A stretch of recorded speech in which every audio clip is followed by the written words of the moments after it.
No sé qué me empujó a bajar al garaje esa noche.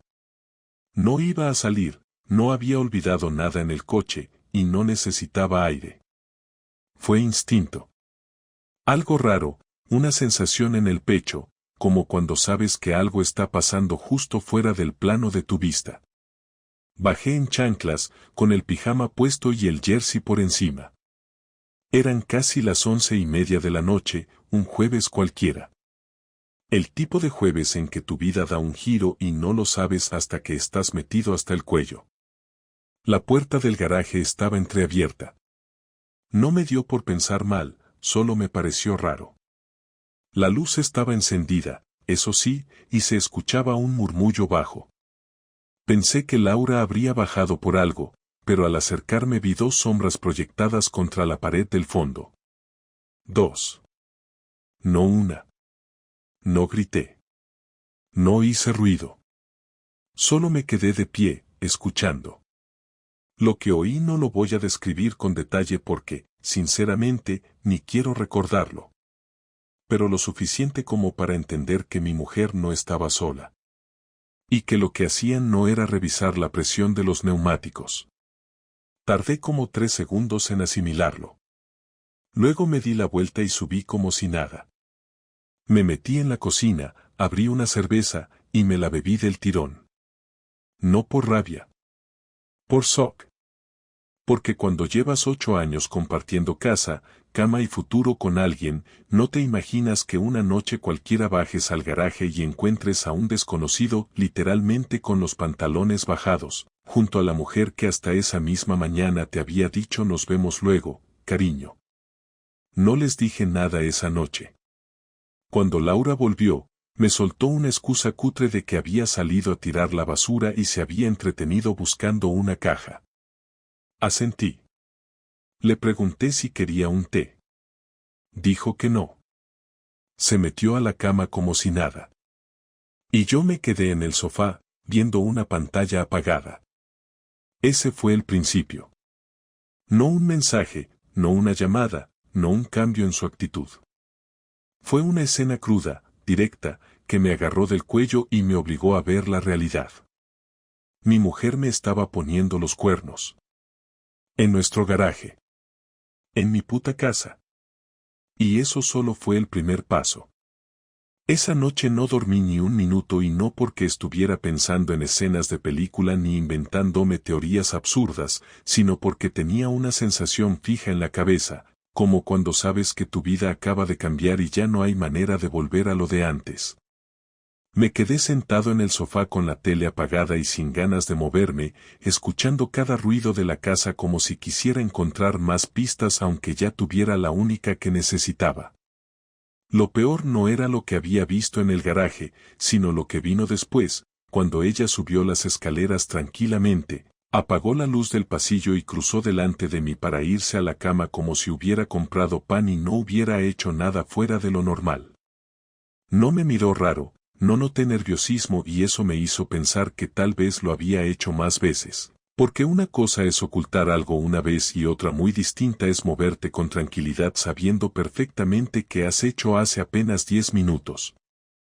Me quedé pensando en todo lo que había pasado en las últimas semanas pero sin exageraciones, solo repasando conductas, palabras que pasaron desapercibidas y pequeños cambios que yo había ignorado porque es más cómodo pensar que todo va bien que preguntarte por qué tu mujer sonríe menos cuando te ve o por qué se arregla más justo los días que no te acompaña a ninguna parte. Recordé que desde hacía un mes me decía que estaba cansada para tener intimidad, que el trabajo estaba estresándola y que prefería acostarse temprano. Esa frase de estoy muy cansada hoy la había escuchado tantas veces últimamente que ya no me llamaba la atención, pero esa noche me di cuenta de lo mucho que la había normalizado. No sentí rabia al principio, sentí vergüenza, como si alguien me hubiese mostrado que todos ya sabían lo que yo era el último en comprender. Pensé en la posibilidad de haber hecho alguna señal sin darme cuenta, quizás haber dicho algo raro, quizás haber dado alguna pista de que no iba a reaccionar fuerte si alguna vez me traicionaban. No lo sabía, pero necesitaba entenderlo. Fui a la cocina y abrí la nevera solo para sentir algo de frío en la cara porque estaba sudando aunque hacía fresco en casa. No sabía si escribirle, preguntarle, despertar a Laura en ese momento o esperar. Miré hacia el pasillo y pensé en caminar hasta la habitación y abrir la puerta sin aviso, pero no lo hice porque mi cabeza me decía que si entraba y la despertaba todo se rompería casi de inmediato y todavía no estaba listo, aunque ya hubiese visto suficiente para acabarlo todo ahí mismo. Me serví un vaso de agua, lo dejé sin beber en la mesa y me quedé mirando el suelo pensando en cómo iba a seguir mi vida al día siguiente, porque la realidad era que la mañana llegaría y tendría que volver a hablar con ella como si todo estuviera igual. Me fui a duchar, no porque quisiera relajarme sino porque necesitaba hacer algo que tuviera sentido y quedarme en el sofá ya no lo tenía. En el espejo me vi con cara de cansancio, pero no de enfado, era más bien la cara de alguien que ha entendido algo tarde y está procesando que su vida de ayer ya no existe. Volví al salón y pensé en contarle todo a mi hermano, pero luego me frené porque pensé que sería mejor no hablar con nadie todavía. Alguien me diría que la dejara, otro me diría que la encarara, otro me aconsejaría espiarla hasta tener más pruebas, y sinceramente no quería opiniones externas hasta aclarar lo que yo sentía. Me senté en la mesa del comedor y pensé en que era increíble haber llegado a este punto por una escena de garaje cuando uno cree que las cosas importantes empiezan siempre con discusiones, cambios, peleas largas o palabras fuertes. Me di cuenta de que esa noche no había habido discusiones, solo un descubrimiento que no necesitaba explicación. Decidí que no confrontaría nada todavía y que haría lo contrario, fingir que no había pasado nada, porque si fingía podría ver más y entender hasta qué punto me habían tomado por tonto. No se trataba de ser vengativo, sino de saber si lo que había visto era un desliz puntual o una rutina escondida. No quería quedarme con una imagen suelta, necesitaba algo más consistente, una historia entera, porque mi mente necesitaba un cierre claro y no un golpe aislado. A la mañana siguiente Laura se levantó antes que yo, como siempre. La escuché abrir el armario, moverse con calma y prepararse para ir al trabajo.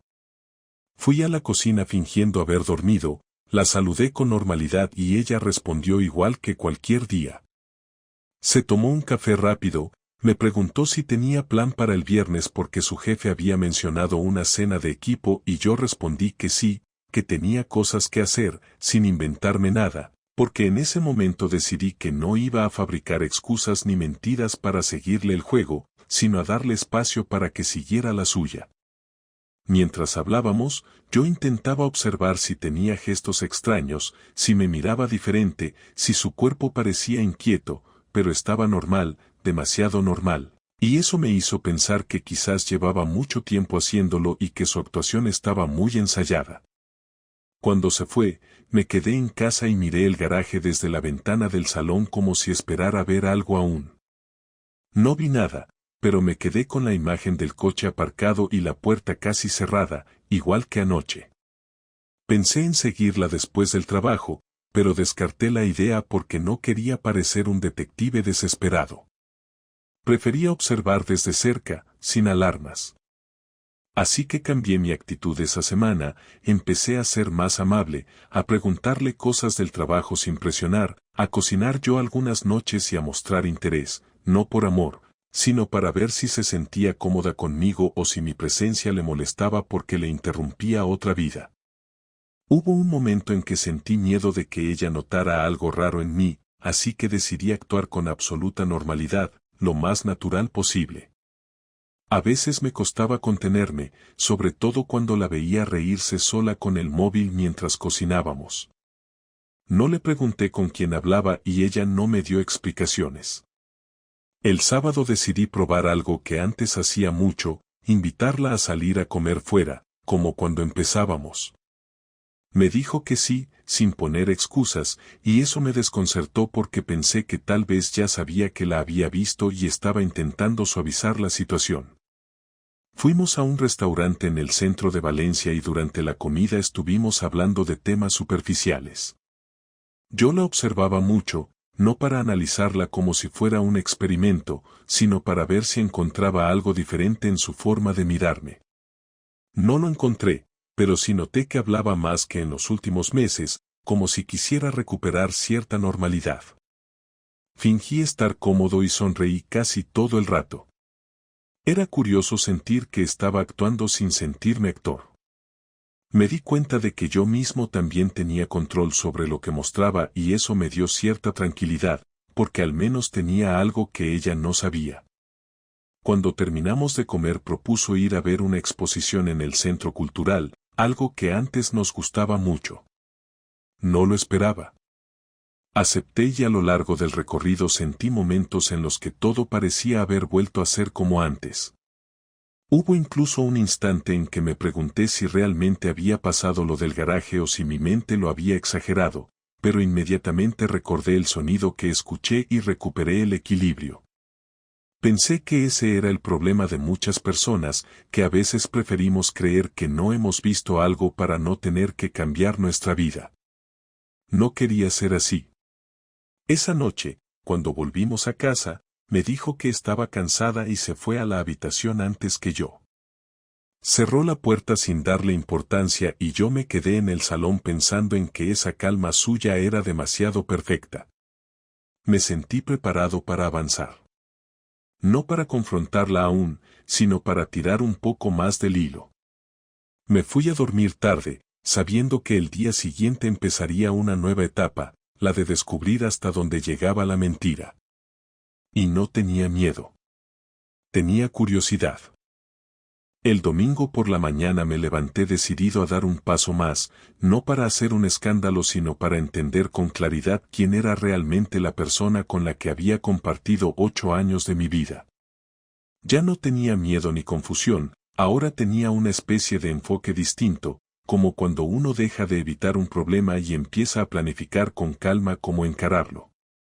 Laura dormía todavía, y mientras la escuchaba respirar pensé que podía estar relajada porque seguramente estaba convencida de que su historia paralela estaba controlada y yo seguía siendo el marido previsible. Hice café y me senté en la mesa sin mirar el móvil, no quería distracciones ni comentarios de nadie, solo quería pensar con mi propia cabeza. Antes del mediodía bajé al garaje otra vez, necesitaba repasar la escena del jueves pero no para revivirla. Alguien podría pensar eso, sino para fijarme en detalles prácticos, como la posición del coche, lo que había movido ella o si había señales de que el lugar había sido usado más de una vez para ese tipo de encuentros. No encontré nada concreto, pero sí vi una caja de herramientas que antes estaba al fondo y ahora estaba más cerca de la puerta, como si alguien la hubiese usado para improvisar un asiento. No lo toqué, solo tomé nota mentalmente y subí a casa. Durante el desayuno Laura apareció con su cara normal de domingo, sin complicaciones, me dijo que pensaba salir luego a comprar algunas cosas para la semana y yo le contesté que tenía que revisar unos trabajos pendientes. Lo dije con tranquilidad y ella asintió sin hacer preguntas, lo que me confirmó que tenía libertad suficiente para hacer lo que quisiera y que no sospechaba nada de mi actitud. Fue entonces cuando decidí seguir su plan y no frenarla. Si quería salir la dejaría hacerlo, pero yo también saldría y la seguiría sin decir. No sé qué me empujó a bajar al garaje esa noche. No iba a salir, no había olvidado nada en el coche, y no necesitaba aire. Fue instinto. Algo raro, una sensación en el pecho, como cuando sabes que algo está pasando justo fuera del plano de tu vista. Bajé en chanclas, con el pijama puesto y el jersey por encima. Eran casi las 11:30 de la noche, un jueves cualquiera. El tipo de jueves en que tu vida da un giro y no lo sabes hasta que estás metido hasta el cuello. La puerta del garaje estaba entreabierta. No me dio por pensar mal, solo me pareció raro. La luz estaba encendida, eso sí, y se escuchaba un murmullo bajo. Pensé que Laura habría bajado por algo, pero al acercarme vi 2 sombras proyectadas contra la pared del fondo. 2. No una. No grité. No hice ruido. Solo me quedé de pie, escuchando. Lo que oí no lo voy a describir con detalle porque, sinceramente, ni quiero recordarlo. Pero lo suficiente como para entender que mi mujer no estaba sola. Y que lo que hacían no era revisar la presión de los neumáticos. Tardé como 3 segundos en asimilarlo. Luego me di la vuelta y subí como si nada. Me metí en la cocina, abrí una cerveza, y me la bebí del tirón. No por rabia. Por shock. Porque cuando llevas 8 años compartiendo casa, cama y futuro con alguien, no te imaginas que una noche cualquiera bajes al garaje y encuentres a un desconocido literalmente con los pantalones bajados, junto a la mujer que hasta esa misma mañana te había dicho nos vemos luego, cariño. No les dije nada esa noche. Cuando Laura volvió, me soltó una excusa cutre de que había salido a tirar la basura y se había entretenido buscando una caja. Asentí. Le pregunté si quería un té. Dijo que no. Se metió a la cama como si nada. Y yo me quedé en el sofá, viendo una pantalla apagada. Ese fue el principio. No un mensaje, no una llamada, no un cambio en su actitud. Fue una escena cruda, directa, que me agarró del cuello y me obligó a ver la realidad. Mi mujer me estaba poniendo los cuernos. En nuestro garaje. En mi puta casa. Y eso solo fue el primer paso. Esa noche no dormí ni un minuto y no porque estuviera pensando en escenas de película ni inventándome teorías absurdas, sino porque tenía una sensación fija en la cabeza, como cuando sabes que tu vida acaba de cambiar y ya no hay manera de volver a lo de antes. Me quedé sentado en el sofá con la tele apagada y sin ganas de moverme, escuchando cada ruido de la casa como si quisiera encontrar más pistas aunque ya tuviera la única que necesitaba. Lo peor no era lo que había visto en el garaje, sino lo que vino después, cuando ella subió las escaleras tranquilamente, apagó la luz del pasillo y cruzó delante de mí para irse a la cama como si hubiera comprado pan y no hubiera hecho nada fuera de lo normal. No me miró raro. No noté nerviosismo y eso me hizo pensar que tal vez lo había hecho más veces. Porque una cosa es ocultar algo una vez y otra muy distinta es moverte con tranquilidad sabiendo perfectamente que has hecho hace apenas 10 minutos. Me quedé pensando en todo lo que había pasado en las últimas semanas pero sin exageraciones, solo repasando conductas, palabras que pasaron desapercibidas y pequeños cambios que yo había ignorado porque es más cómodo pensar que todo va bien que preguntarte por qué tu mujer sonríe menos cuando te ve o por qué se arregla más justo los días que no te acompaña a ninguna parte. Recordé que desde hacía un mes me decía que estaba cansada para tener intimidad, que el trabajo estaba estresándola y que prefería acostarse temprano. Esa frase de estoy muy cansada hoy la había escuchado tantas veces últimamente que ya no me llamaba la atención, pero esa noche me di cuenta de lo mucho que la había normalizado. No sentí rabia al principio, sentí vergüenza, como si alguien me hubiese mostrado que todos ya sabían lo que yo era el último en comprender. Pensé en la posibilidad de haber hecho alguna señal sin darme cuenta, quizás haber dicho algo raro, quizás haber dado alguna pista de que no iba a reaccionar fuerte si alguna vez me traicionaban. No lo sabía, pero necesitaba entenderlo. Fui a la cocina y abrí la nevera solo para sentir algo de frío en la cara porque estaba sudando aunque hacía fresco en casa. No sabía si escribirle, preguntarle, despertar a Laura en ese momento o esperar. Miré hacia el pasillo y pensé en caminar hasta la habitación y abrir la puerta sin aviso. Pero no lo hice porque mi cabeza me decía que si entraba y la despertaba todo se rompería casi de inmediato y todavía no estaba listo, aunque ya hubiese visto suficiente para acabarlo todo ahí mismo. Me serví un vaso de agua, lo dejé sin beber en la mesa y me quedé mirando el suelo pensando en cómo iba a seguir mi vida al día siguiente, porque la realidad era que la mañana llegaría y tendría que volver a hablar con ella como si todo estuviera igual. Me fui a duchar. No porque quisiera relajarme sino porque necesitaba hacer algo que tuviera sentido y quedarme en el sofá ya no lo tenía. En el espejo me vi con cara de cansancio, pero no de enfado, era más bien la cara de alguien que ha entendido algo tarde y está procesando que su vida de ayer ya no existe. Volví al salón y pensé en contarle todo a mi hermano, pero luego me frené porque pensé que sería mejor no hablar con nadie todavía. Alguien me diría que la dejara, otro me diría que la encarara, otro me aconsejaría espiarla hasta tener más pruebas, y sinceramente no quería opiniones externas hasta aclarar lo que yo sentía. Me senté en la mesa del comedor y pensé en que era increíble haber llegado a este punto por una escena de garaje cuando uno cree que las cosas importantes empiezan siempre con discusiones, cambios, peleas largas o palabras fuertes. Me di cuenta de que esa noche no había habido discusiones, solo un descubrimiento que no necesitaba explicación. Decidí que no confrontaría nada todavía y que haría lo contrario, fingir que no había pasado nada, porque si fingía podría ver más y entender hasta qué punto me habían tomado por tonto. No se trataba de ser vengativo, sino de saber si lo que había visto era un desliz puntual o una rutina escondida. No quería quedarme con una imagen suelta, necesitaba algo más consistente, una historia entera, porque mi mente necesitaba un cierre claro y no un golpe aislado. A la mañana siguiente Laura se levantó antes que yo, como siempre. La escuché abrir el armario, moverse con calma y prepararse para ir al trabajo. Fui a la cocina fingiendo haber dormido, la saludé con normalidad y ella respondió igual que cualquier día. Se tomó un café rápido, me preguntó si tenía plan para el viernes porque su jefe había mencionado una cena de equipo y yo respondí que sí, que tenía cosas que hacer, sin inventarme nada, porque en ese momento decidí que no iba a fabricar excusas ni mentiras para seguirle el juego, sino a darle espacio para que siguiera la suya.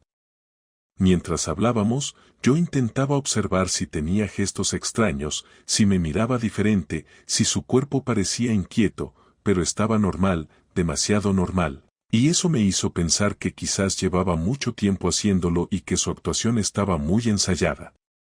Cuando se fue, me quedé en casa y miré el garaje desde la ventana del salón como si esperara ver algo aún. No vi nada, pero me quedé con la imagen del coche aparcado y la puerta casi cerrada, igual que anoche. Pensé en seguirla después del trabajo, pero descarté la idea porque no quería parecer un detective desesperado. Prefería observar desde cerca, sin alarmas. Así que cambié mi actitud esa semana, empecé a ser más amable, a preguntarle cosas del trabajo sin presionar, a cocinar yo algunas noches y a mostrar interés, no por amor, sino para ver si se sentía cómoda conmigo o si mi presencia le molestaba porque le interrumpía otra vida. Hubo un momento en que sentí miedo de que ella notara algo raro en mí, así que decidí actuar con absoluta normalidad, lo más natural posible. A veces me costaba contenerme, sobre todo cuando la veía reírse sola con el móvil mientras cocinábamos.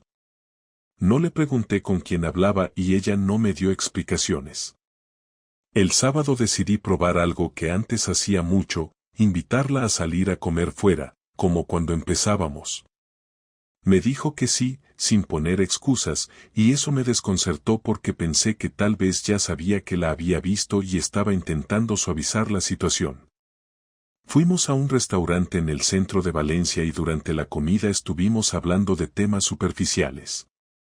Yo la observaba mucho, no para analizarla como si fuera un experimento, sino para ver si encontraba algo diferente en su forma de mirarme.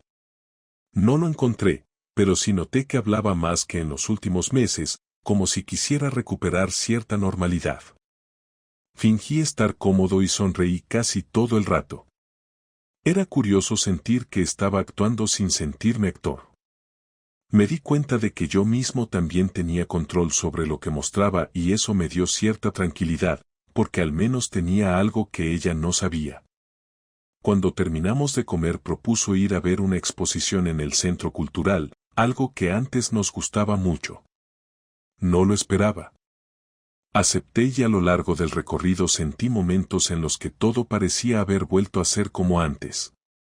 Hubo incluso un instante en que me pregunté si realmente había pasado lo del garaje o si mi mente lo había exagerado, pero inmediatamente recordé el sonido que escuché y recuperé el equilibrio. Pensé que ese era el problema de muchas personas, que a veces preferimos creer que no hemos visto algo para no tener que cambiar nuestra vida. No quería ser así. Esa noche, cuando volvimos a casa, me dijo que estaba cansada y se fue a la habitación antes que yo. Cerró la puerta sin darle importancia y yo me quedé en el salón pensando en que esa calma suya era demasiado perfecta. Me sentí preparado para avanzar. No para confrontarla aún, sino para tirar un poco más del hilo. Me fui a dormir tarde, sabiendo que el día siguiente empezaría una nueva etapa, la de descubrir hasta dónde llegaba la mentira. Y no tenía miedo. Tenía curiosidad. El domingo por la mañana me levanté decidido a dar un paso más, no para hacer un escándalo sino para entender con claridad quién era realmente la persona con la que había compartido 8 años de mi vida. Ya no tenía miedo ni confusión, ahora tenía una especie de enfoque distinto, como cuando uno deja de evitar un problema y empieza a planificar con calma cómo encararlo. Laura dormía todavía, y mientras la escuchaba respirar pensé que podía estar relajada porque seguramente estaba convencida de que su historia paralela estaba controlada y yo seguía siendo el marido previsible. Hice café y me senté en la mesa sin mirar el móvil, no quería distracciones ni comentarios de nadie, solo quería pensar con mi propia cabeza. Antes del mediodía bajé al garaje otra vez, necesitaba repasar la escena del jueves pero no para revivirla. Alguien podría pensar eso, sino para fijarme en detalles prácticos, como la posición del coche, lo que había movido ella o si había señales de que el lugar había sido usado más de una vez para ese tipo de encuentros. No encontré nada concreto, pero sí vi una caja de herramientas que antes estaba al fondo y ahora estaba más cerca de la puerta, como si alguien la hubiese usado para improvisar un asiento. No lo toqué, solo tomé nota mentalmente y subí a casa. Durante el desayuno Laura apareció con su cara normal de domingo, sin complicaciones, me dijo que pensaba salir luego a comprar algunas cosas para la semana y yo le contesté que tenía que revisar unos trabajos pendientes. Lo dije con tranquilidad y ella asintió sin hacer preguntas, lo que me confirmó que tenía libertad suficiente para hacer lo que quisiera y que no sospechaba nada de mi actitud. Fue entonces cuando decidí seguir su plan y no frenarla. Si quería salir la dejaría hacerlo, pero yo también saldría y la seguiría sin decir nada, porque ya no quería su versión de nada sino la mía. A mediodía anunció que se iría al centro comercial porque necesitaba ropa para el trabajo y yo le dije que estaba bien, que me quedaría 2 horas más en casa antes de ir a tomar algo con un compañero de la oficina. Se despidió con calma, cogió las llaves y salió. Esperé 10 minutos, bajé a mi coche y seguí su ruta con distancia, sin hacer maniobras extrañas y conduciendo como cualquier otro vecino. La vi entrar en un aparcamiento subterráneo y aparqué fuera. No llevaba prisas así que me quedé observando desde cierta distancia, sentado en mi coche como quien espera a alguien, sin llamar la atención. 20 minutos después la vi salir del centro comercial sin bolsas, sola, hablando por el móvil con una sonrisa que ya no me parecía inocente. Caminó con decisión hacia una calle lateral que conducía a unos apartamentos turísticos y ahí fue cuando comprendí que no tenía ninguna intención de comprar ropa. La seguí a pie, siempre manteniendo distancia, hasta que dobló por una esquina y entró en un edificio que tenía ascensor visible desde la puerta. Vi al hombre que la esperaba en el vestíbulo y lo reconocí como el mismo que había estado en el garaje. No necesitaba nada más para confirmar lo que ya estaba claro. Me quedé en la calle sin acercarme ni hacer escándalo, porque ese no era el momento de confrontarla, ese era el momento de tomar fuerzas para hacerlo bien después, sin dudas ni titubeos. Volví al coche, me quedé unos minutos mirando al edificio sin sentir rabia, más bien con una especie de claridad dura pero necesaria, como cuando uno sabe que tiene que hacer algo desagradable pero inevitable. Conducí de vuelta a casa y pensé en lo que diría cuando llegara el momento de enfrentarla. Quería hacerlo de forma directa, sin gritar y sin recurrir a insultos fáciles, porque no quería parecer un hombre desbordado por sus emociones, sino alguien consciente de lo que ha visto y que exige respeto por lo menos a la hora de cerrar una historia. Al volver a casa ordené un poco el salón solo para ocupar las manos mientras pensaba, pero también porque sabía que todo estaba a punto de cambiar y quería que la casa estuviera en calma para cuando empezara lo serio. Pasaron casi 3 horas hasta que escuché la puerta. Laura entró como si volviera de una tarde de compras, con una tranquilidad que me resultó casi ofensiva pero al mismo tiempo útil para entender hasta dónde llegaba su seguridad en que yo no sabía nada. Puso las llaves en la mesa, se quitó los zapatos y me dijo que había mucha gente en el centro y que no encontró lo que buscaba. Yo la miré y decidí que ese era el momento, no por impulso sino porque todo estaba en su sitio y no valía la pena esperar más. Le pregunté si podíamos hablar un momento y ella me miró sorprendida por el tono, porque no usé ninguna excusa ni suavicé mi voz como otras veces, sino que hablé claro. Se sentó frente a mí en el sofá y noté un ligero cambio en su postura, como si algo dentro de ella le dijera que esa conversación no sería ligera.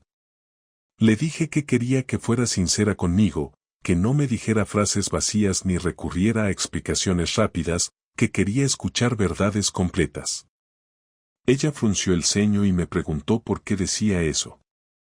Entonces no rodeé más el asunto y le dije exactamente lo que había visto. Primero el jueves por la noche en el garaje y luego esa misma tarde en el edificio del centro. Sus ojos se abrieron de golpe y la expresión de su cara cambió por completo, ya no era tranquila ni amable, estaba en tensión, incómoda, casi como si quisiera levantarse y salir corriendo. Me miró fijamente durante unos segundos y vi que intentaba encontrar una mentira rápida pero no la hallaba, así que su primera reacción fue enfadarse como mecanismo de defensa. Me gritó que la había seguido, me dijo que eso era enfermizo y que ningún adulto debería hacer eso. Yo no levanté la voz y le respondí que ningún adulto casado debería engañar a su pareja en el garaje de su casa. Ella me miró con rabia y dijo que no sabía de qué hablaba. Le expliqué con detalle lo que había escuchado sin entrar en cuestiones íntimas, solo lo necesario para dejar claro que no había posibilidad de duda. Entonces empezó a llorar como si eso fuera suficiente para que yo bajara la guardia, pero dije que no quería lágrimas sino respuestas. Hubo un momento tenso, largo, en el que no decía nada. Finalmente, admitió que sí, que llevaba varios meses y que no tenía una explicación clara, simplemente que se había sentido distinta y que yo ya no le despertaba lo mismo. Eso me dolió más de lo que pensé, no por orgullo sino porque entendí que eso lo había decidido sin hablarlo conmigo, como si yo no contara. Le dije que habría aceptado cualquier conversación dura antes que este tipo de traición y que eso era lo más grave. Ella empezó a justificar cosas que parecían sacadas de un manual, que necesitaba sentirse viva, que no quería destruir lo nuestro, que todavía me quería pero ya no de la misma forma. Le respondí que cuando uno todavía quiere no entra en un garaje a escondidas con otro hombre. La tensión subió, pero yo seguí hablando sin gritar. Ella me pidió que no dijera nada todavía a nadie y que pudiéramos pensar con calma lo que íbamos a hacer. Le dije que yo ya sabía lo que iba a hacer, pero que quería escuchar si ella tenía algo más que decir. Laura habló durante 10 minutos seguidos sobre confusión, cansancio, decisiones impulsivas, sensación de vacío y un montón de términos que sonaban a idea preparada para justificar lo que no tiene vuelta. Yo solo la escuché, como quien escucha la parte final de un contrato que ya ha decidido no firmar. Cuando terminó su discurso, le dije que no buscaría discusiones ni espectáculos, pero que nuestra vida iba a cambiar desde esa noche. Ella preguntó si quería separarme y yo le respondí que ya no veía otra salida después de lo que había observado. Se quedó en silencio, mirando al suelo, sin buscar mis ojos. Le dije que el respeto es lo mínimo que uno puede pedir cuando se acaba algo, y que yo tenía derecho a conservar lo que pudiera de mí mismo antes de que el daño fuera mayor.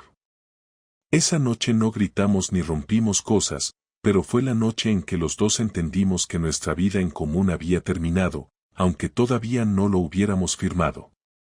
Cuando acabó aquella conversación y ella se metió en la habitación sin decir nada más, me quedé en el salón pensando en lo que haría a partir de ese momento. No sentí ganas de hacer un escándalo ni de insultarla porque lo que había pasado ya tenía suficiente peso sin necesidad de añadir teatro barato, pero tampoco iba a dejar que todo se diluyera en silencios o disculpas suaves. Esa noche entendí que tenía que actuar con cabeza y que la mejor forma de recuperar un poco de dignidad no era romper nada ni gritar, sino demostrarle que no me había hundido y que todavía tenía control sobre mi vida. Empecé a escribir una lista en un cuaderno, no para organizarlo todo como un plan maestro, sino para ordenar lo que sentía y lo que creía necesario hacer si quería salir bien parado de esto. La lista empezaba por algo muy simple: cambiar el tono de la casa, no para provocar sino para marcar distancia.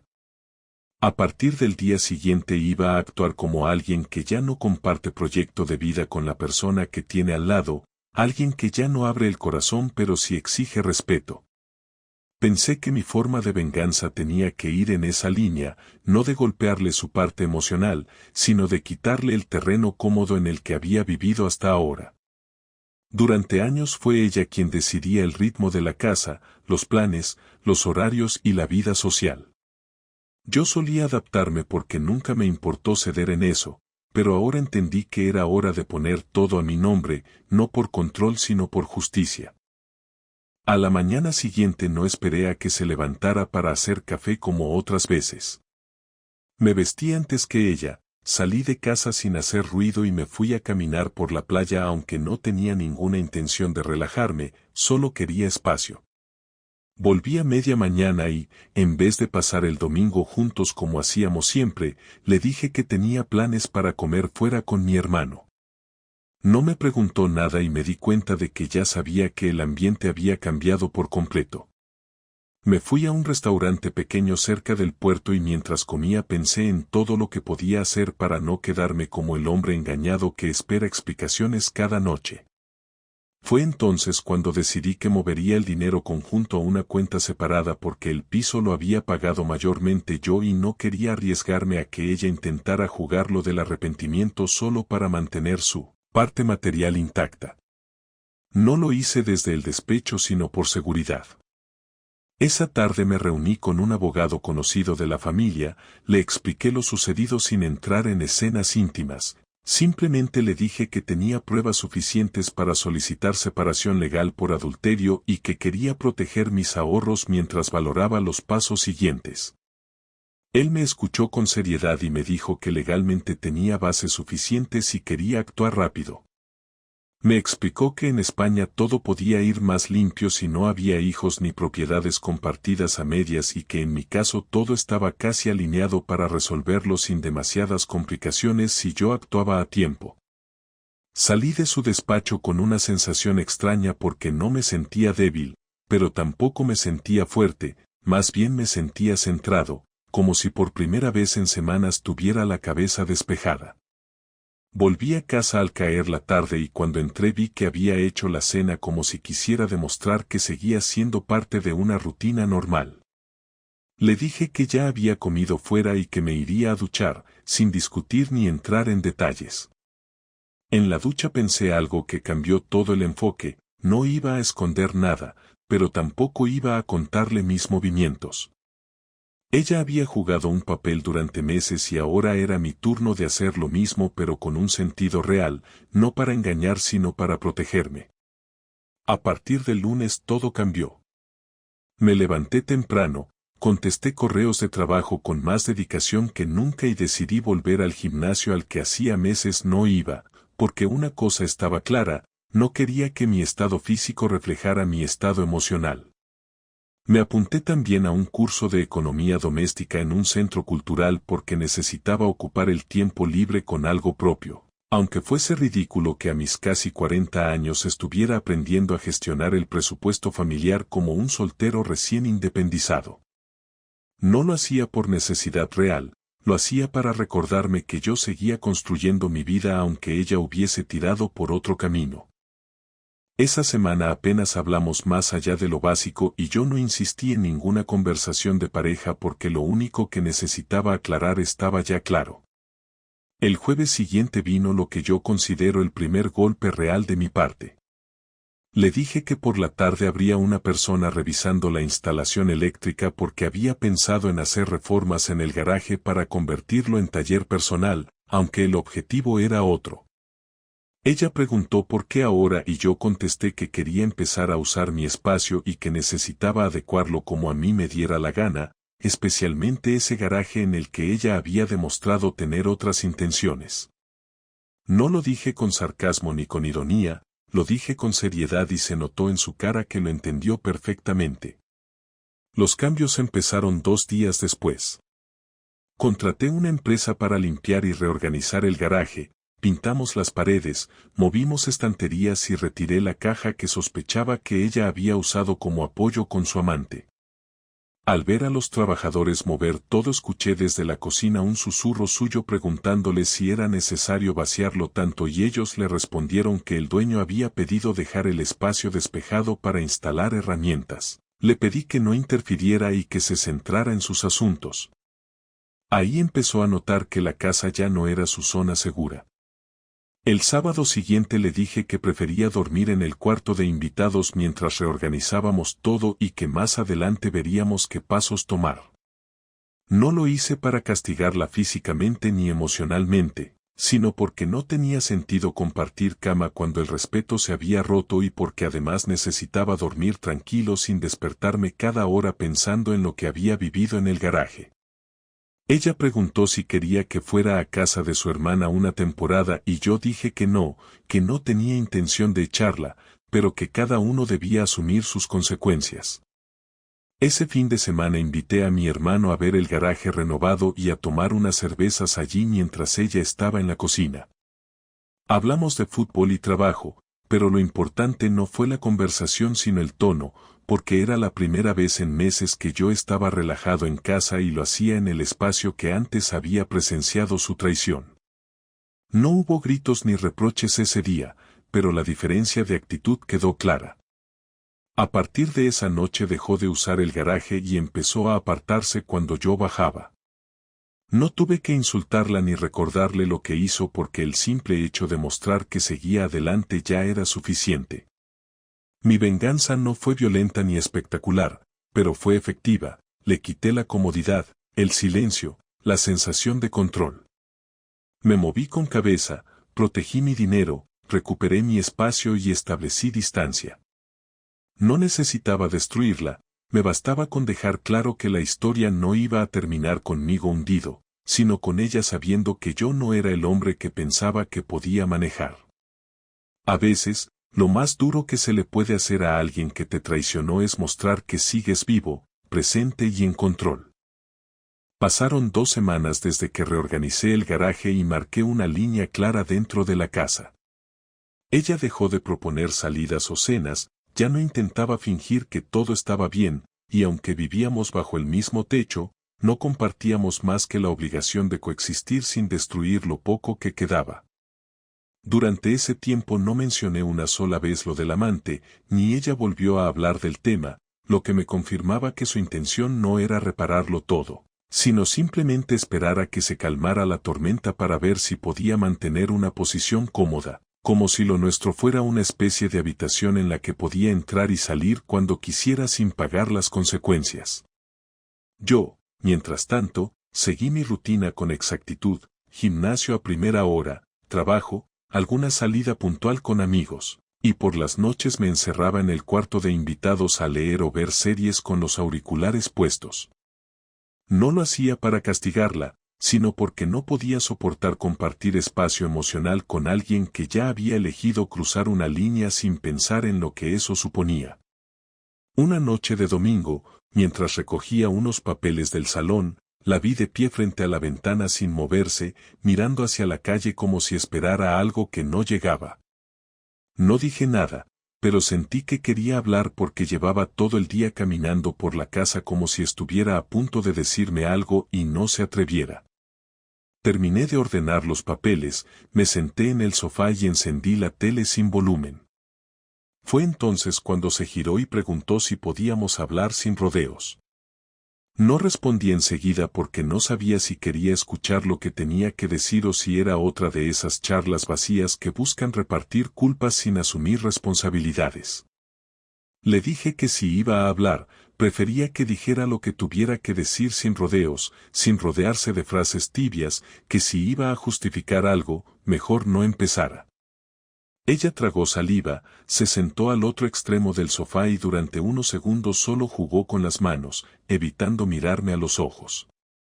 Me dijo que había pensado mucho en todo, que no sabía cómo habíamos llegado a ese punto, que no era algo que planeara y que se sentía perdida. Yo no contesté, esperé a ver si se atrevía a llegar al punto real. Después de una pausa incómoda,